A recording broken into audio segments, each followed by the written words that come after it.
Now that we've received all the necessary permits from the city, we're ready to begin demolition. We set up barricades and break open a few tiles to find the existing sewer and plan for the new one.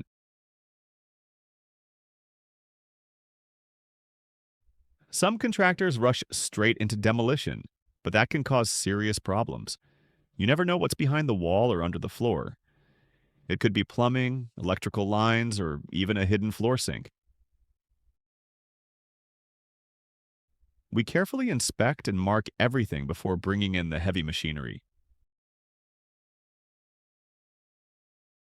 Once we've pre-cut and identified all plumbing areas, we begin removing in a controlled way.